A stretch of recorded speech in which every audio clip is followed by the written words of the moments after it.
Migising ka't talakad, takikina ka! Yaku po Daisy Malonzo Limos, sabe-sabe tayang dulapan ning kanakong pakamalan na barangay, Santo Niño, Sapa!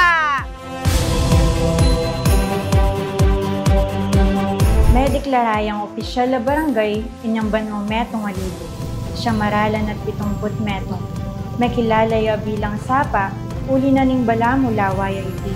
Maranom, pero kimpantas at masabal daring taong makatok ng keti, metong nangeni ka rin progresibong barangay king kasalukuyan.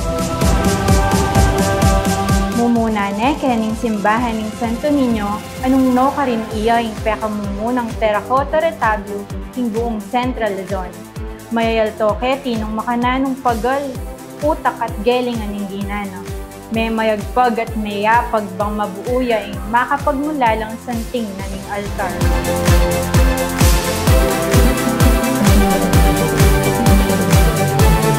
Kaya bilang tapat at mapanalig ing babo, wana mo ring sinikat ning fiesta keti, uli daring makapangaklak asikan daring tambul, habang gugulisak ing Viva! Viva Santo Niño!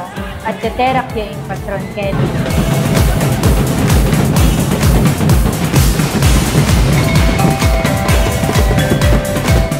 At nung kipangan ano pasyalan ning pantunan, at chuketi ing anliwan. Balbas, samgyupsal at coffee. Kaya naman pa'y tauliing mula de Victoria. At metong muna mang sikat at dadayuhan, Pampanga, Pateri. Nung talento naman ning kisasabian, Sapa mo naman ning pekamumunang menikwaking pekamata sarangko king sa Buaga Festival. Anong no ka rin buong pusong pigmaraguling kaya kaming produkto, ing paso. Pasong menibatan king burok, besa, minaso, hinulmo, at niluto king orni. Pasong meging sulut bang makilala yaing barangay, emuketi Pilipinas nune maging king miyayaliwang bansa.